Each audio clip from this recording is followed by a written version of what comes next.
Aminado ang lahat ng resource persons na tinanong ni Representative Romeo Acop sa Quadcom hearing na may umiiral na TARA system sa Bureau of Customs sa mahaba ng panahon.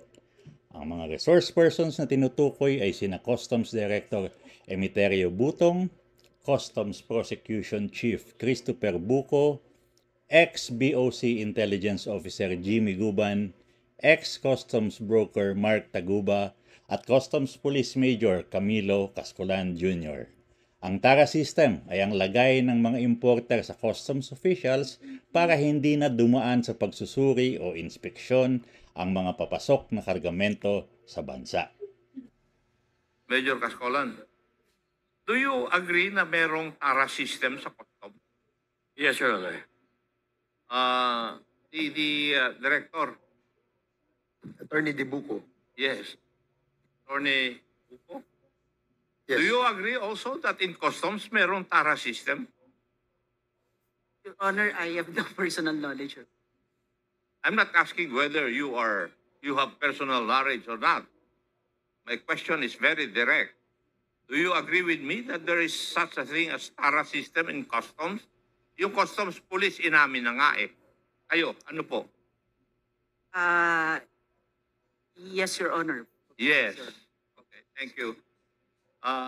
Mr. Jimmy Guban, you've been with customs. Tama po. Yes, Your Honor. Meron talagang TARA system, di ba? Yes, Your Honor. Oh. Mr. Taguba, Yes po, Your Honor. meron Meron. TARA system. Tama. Yes. Kasi naniniwala ako na wala na ang TARA system kung wala na yung 3 o'clock habit ng Bureau of Customs every Friday. Di ba, Major Cascolan?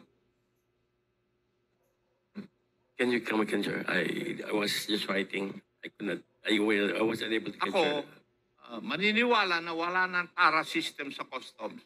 Kung mawala na yung 3 o'clock habit ng customs every Friday at 3 p.m. Sir, actually, sir, the TARA system can happen anytime. Can happen anytime. Hindi. Yes, Your Honor. They divide the loot at 3 p.m. every Friday. Would you agree with that, Mr. Guban? Thank you, Your Honor. You have a very A1 information. Mr. Taguba, Yes po, Your Honor. lahat ng kausap mo na customs, pagdating ng bago alas 3, umaalis. At pumupunta uli sila sa opisina nila. Di ba? Yes po, Your Honor. Yes. Yun naman, no?